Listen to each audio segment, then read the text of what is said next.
Hola, Dios nos bendiga a todos. Vamos a leer una lectura comprensiva de la Biblia, si se podría decir que es comprensiva, aunque tal vez hayan alguna cosa que no vamos a comprender.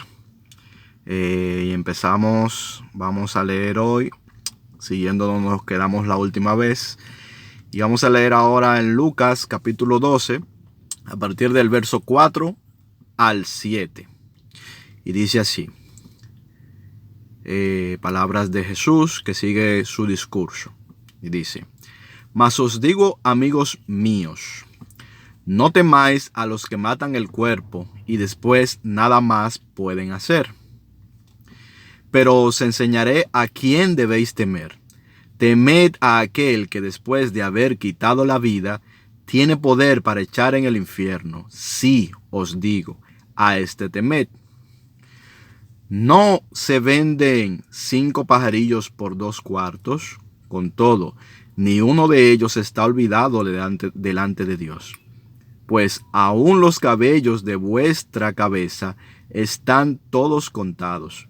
No temáis, pues, más valéis vosotros que muchos pajarillos. Amén. Esto es lo que dice la palabra. Ahora vamos a ver qué podemos comprender de aquí. Y dice: lo primero que está diciendo el Señor claramente es, ¿verdad? Nos está diciendo que no debemos de temer a los que matan el cuerpo y después nada pueden hacer. Exactamente, lo que matan el cuerpo, es decir, lo que matan físicamente, pero después no pueden hacer más nada. Dice: os enseñaré a quién debo temer. Temed a que después de haber quitado la vida, tiene poder de echar en el infierno. Si os digo, a este temed. La interpretación clásica de esto es que se está refiriendo a Dios cuando dice a quién es que se debe temer en este caso. Siempre ha sido un poco difícil explicar lo que significa la palabra, sobre todo en el Antiguo Testamento, el temor de Dios. Cuando se habla del temor de Dios. Porque nosotros siempre lo vemos esto desde un punto de vista como lo entenderíamos ahora normalmente. El temor de Dios, temer a Dios. Como algunos lo explican de una manera, otros lo explican de otra, pero yo te aseguro que no es lo que parece. O sea, cuando se habla del temor de Dios, no es lo que parece. Bien. Ok. Pero vamos a notar algunos detalles. Lo primero que dice, amigos míos. Dice que amigos míos. Y yo te voy a hacer una pregunta. ¿Tú le temes a tu amigo? Es decir, si alguien te llama ser su amigo, tú le tienes temor, es decir, tú le tienes miedo. Eso es lo que me refiero. No al temor que yo sé que muchos de los que están viendo esto ya entienden a qué que yo me estoy refiriendo, pero tal vez otros no lo entienden. Entonces, quiero que veamos aquí, vamos a ver que aquí no se está refiriendo, aquí sí, pero en otro momento cuando habla de eso no se está refiriendo a eso, aunque aquí sí, se está refiriendo a miedo, pero lo vamos a ver. Entonces, lo primero que dice, amigos míos, vimos anteriormente que Jesús dijo claramente, yo no os llamo siervos, yo te llamo amigos, o sea, yo llamo a mis discípulos amigos. Yo los llamo amigos, ¿verdad? Entonces, aquí lo vuelve y lo dice, amigos míos. Si alguien que se dice ser mi amigo es alguien a quien yo debo de temerle, en el sentido de tenerle miedo. Ok, dice, no temáis a los que matan el cuerpo. ¿Quiénes son los que matan el cuerpo? Evidentemente tampoco es él el que mata el cuerpo. Aquí vamos a ver. Él es nuestro amigo, ¿verdad? Dice que no tengamos miedo de los que matan el cuerpo. Evidentemente, él no es quien mata el cuerpo. Porque ¿quién dice él que es el que mata? Si nosotros leemos en este mismo discurso, veremos más atrás que él dice claramente que los que quieren matar, es decir, los homicidas que quieren matar el cuerpo, están haciendo la obra de su padre, el diablo. ¿Verdad? Entonces, vamos a notar algunos detalles. Aquí dice, ¿A quién debéis temer? Dice, no temáis a los que matan el cuerpo. ¿Verdad? Al principio lo dice en plural, a los que matan el cuerpo. Y dice después, temed a aquel que después de haber quitado la vida, tiene poder de echar en el infierno. Si os digo, a este temed. Entonces, aquí habla en singular. En singular. Entonces dice, no tengan miedo de lo que matan el cuerpo y nada más pueden hacer. Y ahora habla en singular aquí. Dice, más bien temed al que una vez, al que después de haber quitado la vida, tiene poder para echar en el infierno. Ok. ¿Y quién es el que quita la vida? Me pregunto yo. ¿Quién es el que quita la vida? Y aquí obviamente se está refiriendo a la vida del cuerpo. Dice la palabra. Dice el mismo Jesucristo. El que no ha venido a mí, o el que viene a mí, perdón, él dice, ha pasado de muerte a vida. Entonces, en el concepto del cristianismo que nos enseñó Cristo, quien no está en Cristo está muerto. Aunque parezca que está vivo, está muerto, porque permanece en su pecado. Por cuanto, como todos tenemos pecado, pero el que no viene a Cristo permanece en él, en tanto no ha recibido el perdón de los pecados. Aclarando de nuevo, no es que el que va a Cristo no ha pecado. Es que el que va a Cristo sí también ha pecado, pero sus pecados le fueron perdonados y ha pasado de muerte a vida. Y dice el Señor que Él tiene vida en sí mismo, que Él es la resurrección y la vida. Pero Él nos dice claramente que el que viene a matar y a destruir es el enemigo, Satanás, el diablo. Entonces, ¿a quién es que se refiere en el verso 5 cuando dice, temed a aquel que después de haber quitado la vida, tiene poder de echar en el infierno? Si os digo, a este temed. Y yo entiendo que aquí sí está hablando de temor, ¿verdad? En el sentido no tampoco es de tenerle miedo, sino con el cual se debería de tener cuidado. Debemos de tener cuidado de no caer, vamos a decir, en las trampas de o vamos a decir, no lo voy a decir trampa para no condicionarte, de no caer en el sistema, vamos a decir, de que quita la vida, porque dice después de haber quitado la vida, el que quita la vida y después echa en el infierno. ¿Y quién es el que quita la vida? Vuelvo y repito. Según las mismas palabras de Jesús, el que es homicida desde el principio, dice Jesús. La palabra dice, como pudimos leer anteriormente, dice que de esta generación se demandará la sangre, dice, de todos los mártires, desde Abel, ¿verdad?, hasta Zacarías y todos los que han sido muertos por el testimonio, vamos a decirlo así, todos los justos. Pero en Apocalipsis, si nosotros vamos a Apocalipsis, vamos a encontrar que la sentencia contra la ramera, y yo creo que ya en otro video explicamos quién es la ramera. En Apocalipsis se habla de dos conceptos que son la bestia y la ramera.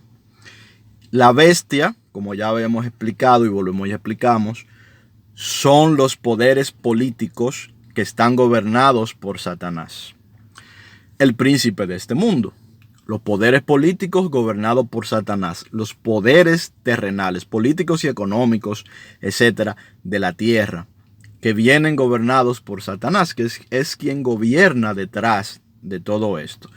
Como vimos cuando leímos Ezequiel 28 también, que que la palabra viene por mano del profeta de Jehová y le habla al príncipe de Tiro, que es el que gobierna Tiro, el hombre que gobierna Tiro, y luego le habla al rey de Tiro, que es Satanás. Es decir, quien realmente gobierna Tiro, nosotros nos vemos en la ciudad de Tiro, quien realmente la gobierna es Satanás.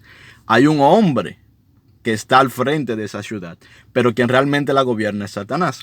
Entonces la ramera es el poder religioso, las ideologías, es decir, las filosofías y las religiones esos sistemas de moral, de ética, que están basados en las obras.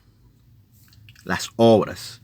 De ahí surge el paganismo, de ahí vemos la ofrenda equivocada de Caín, como la vimos recientemente también, y por eso vemos que Caín mata a Abel, porque estas religiones siempre llevan a la persecución, a la muerte, ¿verdad? A la acepción de personas, etcétera, etcétera, etcétera, a los encarcelamientos y etcétera. Son restrictivas. Entonces en Apocalipsis dice de la ramera, que es llamada Babilonia, madre de todas las rameras, dice que ella está ebria con la sangre de todos los mártires de Cristo y de todos los que han muerto sobre la tierra.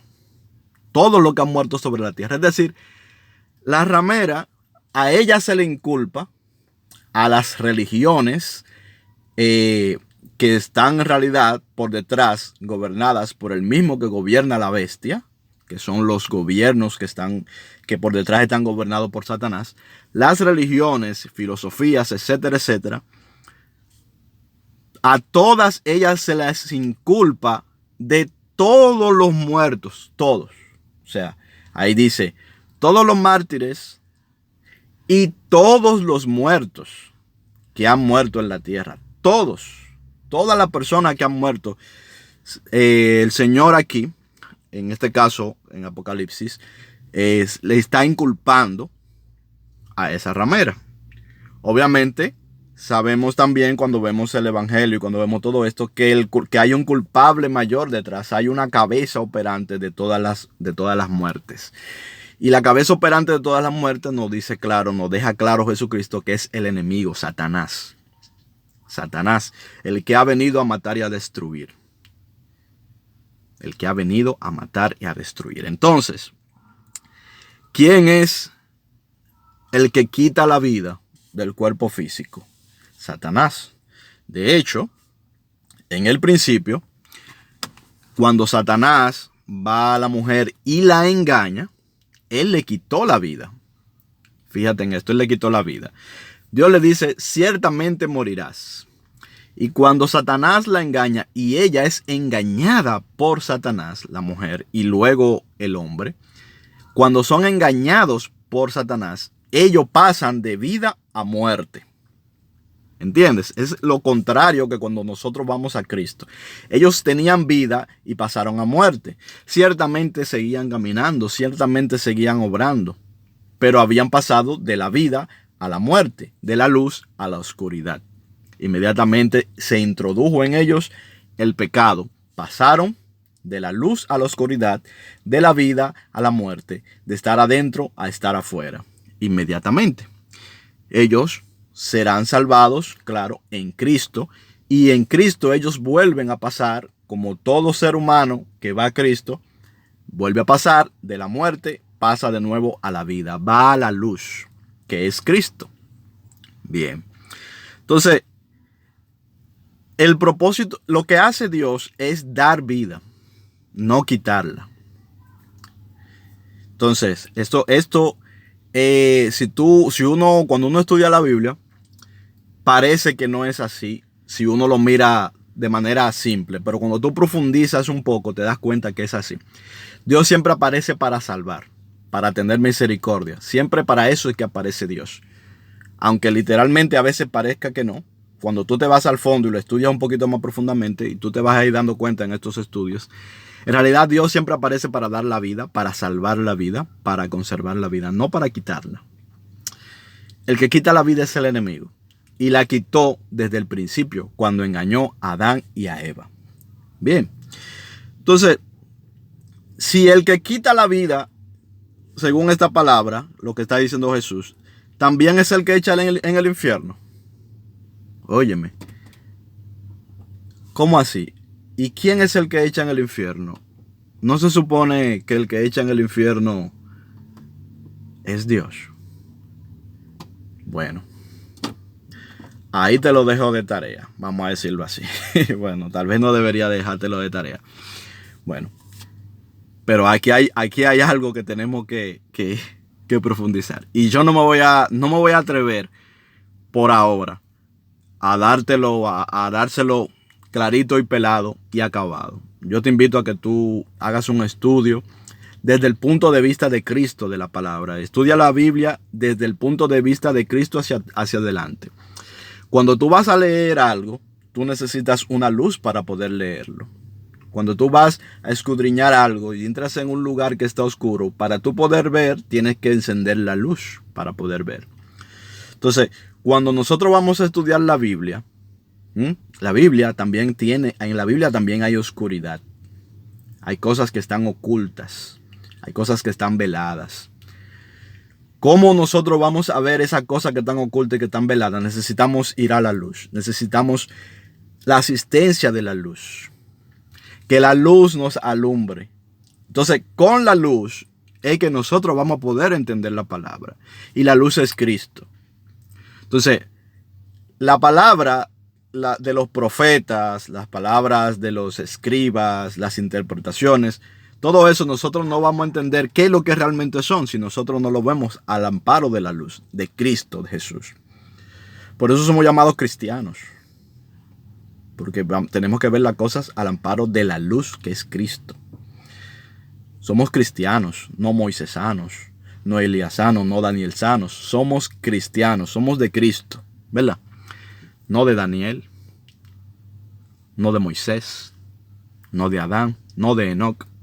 Somos cristianos. Entonces, en todo hombre hay oscuridad y en todo hombre hay algo de luz también. Pero la luz que hay en el hombre viene de Dios. Para nosotros ver lo bueno, para ver lo que es de verdad, de provecho, tenemos que usar la luz para ver. Y la luz es Cristo.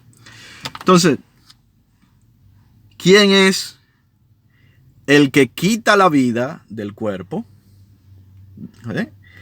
Es decir, están los que quitan la vida, los hombres. Y está el que quita la vida. El que está detrás de todo eso. Y ese, según lo que dice aquí, nos está dejando entredicho, que es el mismo que echa en el infierno. Oh, qué extraño, qué extraño. En Apocalipsis, cuando nosotros leemos, vemos que dice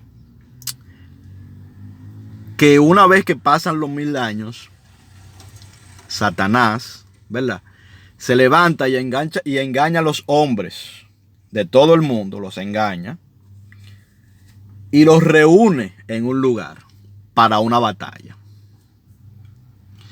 Si él los reúne a todos los hombres en un lugar para una batalla, es engañándolos, diciéndoles que van a obtener algo de esa batalla. Obviamente dice claramente que los engaña. ¿Cómo Satanás mató a Adán y a Eva? Los engañó. Fue con el engaño que los mató. Él les dijo, no es así. Es decir, que lo que Dios decía era mentira, les dijo, ¿verdad? Sino que el día que comieres del árbol, serás como Dios, sabiendo el bien y el mal. En lo cual Satanás engañó y mintió. Mintió y claro, para engañar hay que mentir, ¿verdad? Entonces les engañó y en ese engaño los atrapó y les mató. Y así se convirtió en el homicida, en el enemigo, en el que viene a matar y a destruir. Al hombre me refiero, porque ya había matado y había destruido, pero al hombre. En ese momento les mató. Ellos comieron y sus ojos fueron abiertos. Ellos pasaron de vida a muerte, murieron en ese momento. En ese justo momento murieron, pasaron de vida a muerte. Entonces Satanás, vemos en la visión del Apocalipsis, que reúne a todos los reyes de la tierra y a todos los hombres de la tierra para juntarlos a una gran batalla contra la ciudad santa.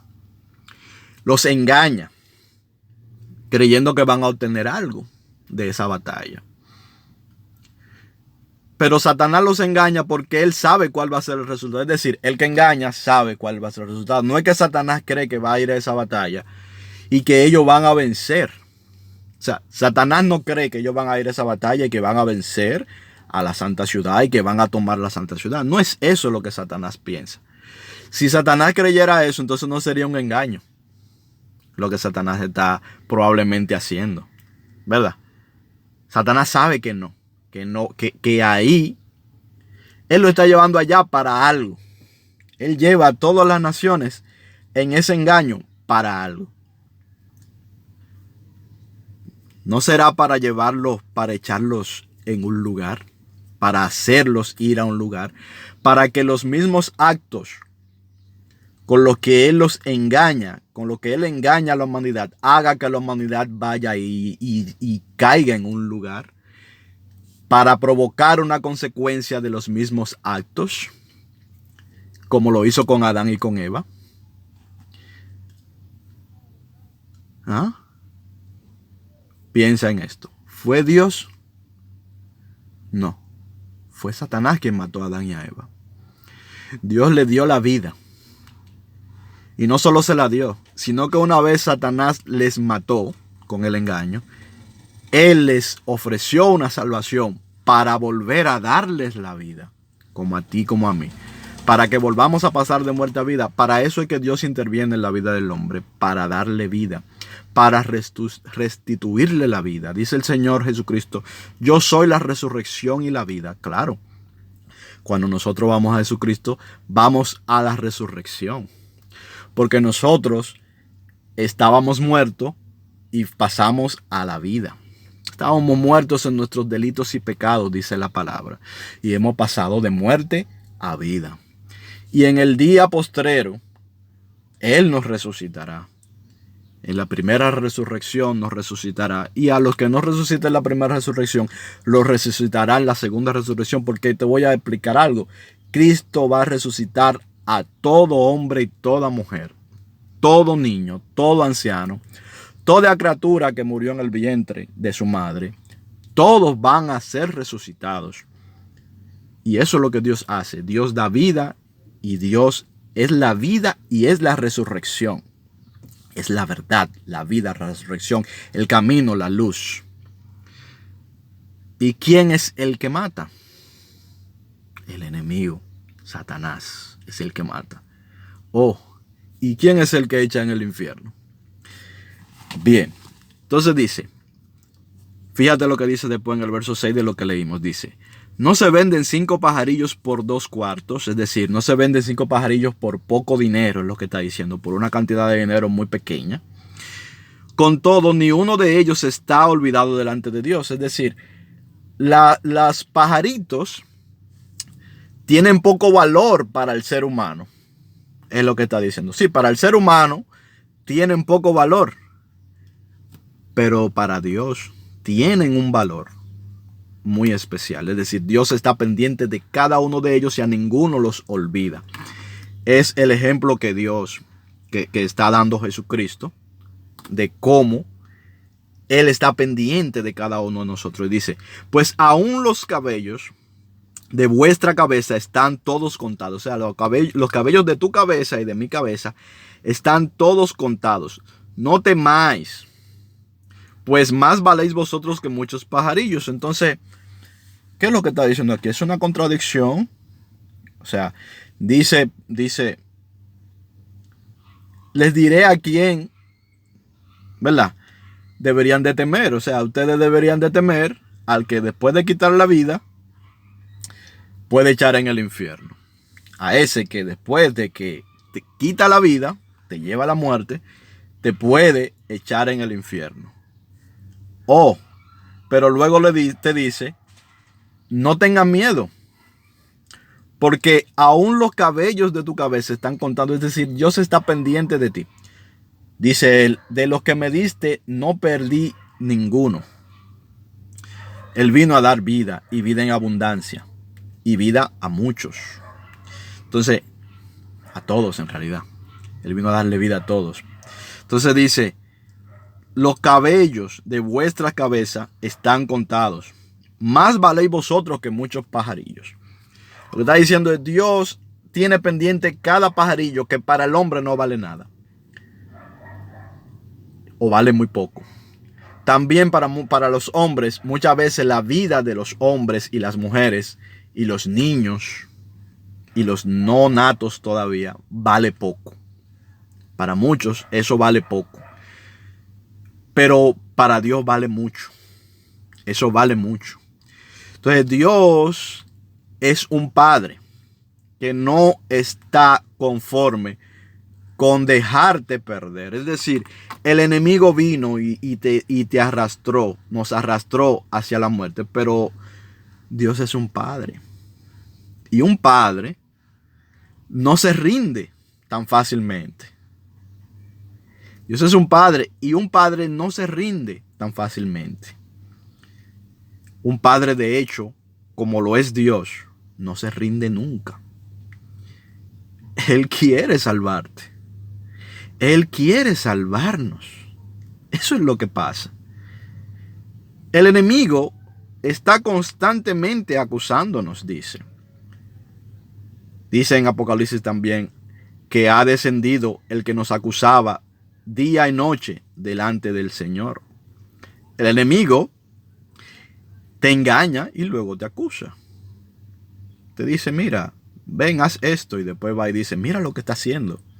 Merece la muerte. Déjame que lo mate. Eso es lo que hace el enemigo. El enemigo te engaña, te lleva a un callejón y después va y dice, pero déjame matarlo. Porque mira lo que está haciendo, mira cómo te desobedece, déjame matarlo. Aparta tu misericordia de él, le dice el enemigo a Dios, y déjame que yo haga mi obra en él, que es la de matar y destruir. Eso es lo que hace el enemigo. Pero Dios ha provisto salvación para el hombre. Dios ha provisto salvación. Un amigo el otro día me preguntaba, como tantas veces me han preguntado, pero ¿por qué Dios no mata a Satanás y ya? Que Dios no es homicida. Ok, homicidio viene de matar a un hombre. Es que Dios no mata a sus hijos. Dice en el libro de Job, sucedió que un día estaban los hijos de Dios, ¿verdad?, delante del Señor, y entre ellos también Satanás. ¿Tú sabías que Satanás es hijo de Dios? ¿Sabías que Satanás es hijo de Dios? Que Dios ve a Satanás y ve a un hijo. ¿Matarías tú a tu hijo? Los que son padres. Tú tienes un hijo rebelde, un hijo que te da problemas y que ha hecho otro. Si tú eres un padre, si tú eres una madre, al final tú siempre vas a tener misericordia de él. ¿Cuánto más el Señor nuestro Dios va a tener misericordia de todos nosotros y va a tener misericordia de su hijo? Satanás es su hijo. Es uno de los hijos de Dios.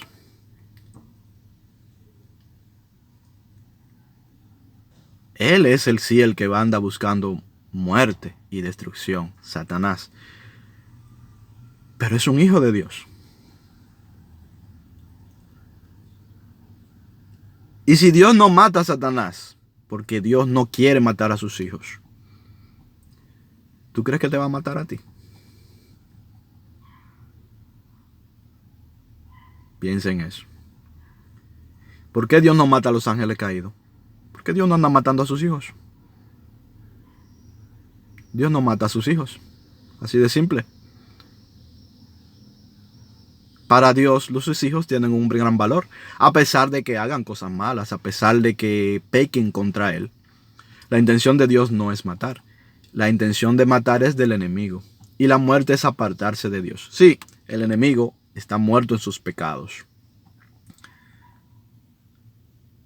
Pero, ¿tú crees que Dios quiere destruirlo?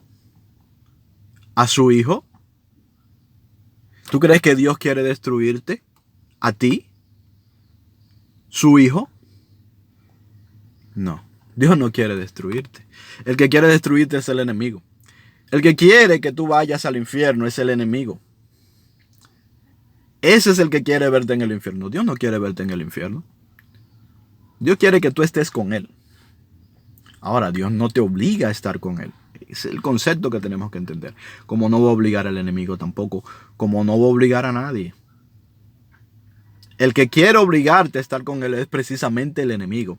Que te quiere hacer su esclavo. Esclavo del pecado. De Dios lo que viene es libertad. Libertad. amor. El que ama da libertad. Y Dios ama. Nadie ama como Dios. Por eso nadie da libertad como Dios. Nadie pone su vida por los amigos como Dios. Dice el Señor, ¿qué mayor amor que este que uno ponga su vida por los amigos? Dios. Dios. Ese es Dios. Es el que pone la vida por los amigos. Entonces, más valemos nosotros que muchos pajarillos. Entonces no tenemos que tener miedo. No tenemos que tener miedo. No tenemos que tener miedo del enemigo. Pero sí debemos guardarnos de caer en los asuntos del enemigo. Debemos de no meternos en los negocios del enemigo. No debemos caer en el engaño del enemigo. De eso debemos de guardarnos. En ese sentido sí debemos de temer, de cuidarnos de no caer en eso. ¿Y cómo nosotros no caemos en el engaño del enemigo? ¿Cómo nosotros nos apartamos del engaño del enemigo? Haciéndonos siervos voluntarios de nuestro Señor Jesucristo. Es así de simple. Nos hacemos voluntarios de nuestro Señor Jesucristo. Y hemos sido engañados y caemos muchas veces en el engaño. Hemos caído muchas veces en el engaño, sí. Pero en Cristo hay salvación. Porque Dios quiere salvarnos. Dios nos salva. Dios tiene paciencia para salvarnos. Espera por ti con paciencia para salvarte. De una u otra manera. Pero ese de una u otra manera no incluye la manera de obligarte. Esa parte no está incluida en ese de una u otra manera. Es de una u otra manera con paciencia, con benignidad, con pensamientos de bien para ti, para mí, ¿verdad? Es haciéndonos el bien. Es haciéndole el bien cuando nos hemos hecho sus enemigos también, ¿verdad? Es cuidándonos, haciendo salir su sol sobre justos e injustos, teniendo paciencia y benignidad. Todo lo soporta, todo lo espera, todo lo cree. Ese es Dios, el amor. Esa es la realidad que estamos viendo aquí. Entonces, no tenemos que tener miedo. Aquí lo termina diciendo, aclarándolo Jesús. Es decir, pues aún los cabellos de vuestra cabeza están todos contados. No temáis, pues, más valéis vosotros que muchos pajarillos. Dios no nos va a dejar. Siempre Él tiene fe y esperanza para que nosotros procedamos a la salvación. Paciencia y benignidad. Entonces, yo te recomiendo que no perdamos el tiempo y que accedamos de una vez y por todas a esta salvación, a la salvación en Cristo, y que nos convirtamos en imitadores de Cristo, que aprendamos a amar día a día como Él nos amó. Así es, esa es la mejor recomendación que en este momento te puedo dar y que nos puedo dar a todos nosotros. Bien, entonces vamos a darle gracias al Señor. Gracias, Señor, por permitirnos, Señor, compartir de esta palabra. Gracias, Señor, porque tú has traído luz, Señor, sobre las Escrituras, Señor. Gracias porque tú nos das tu Espíritu, Señor, para comprender, Señor, cuál es, Señor, tu voluntad para con el hombre, que es de continuo el bien, Padre. Para entender cómo es que esto es así, Señor, que tu voluntad es de continuo el bien, Señor.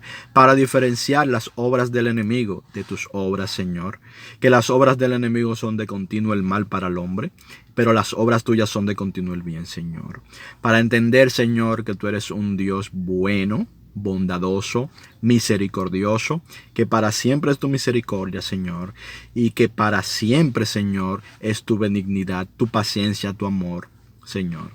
Gracias, Señor, porque tú nos has salvado y aparte de salvarnos, nos has rescatado, Señor, porque nos has traído de muerte a vida, porque aquello que ha querido ser arrebatado de tus manos, Señor, tú no lo quieres dejar en las manos del enemigo, Señor, sino que tú lo quieres de vuelta, pero tú no obligas, Señor, a eso, sino que tú nos has llamado con un llamamiento de amor, Señor, con un llamamiento de amor y de fe, Padre.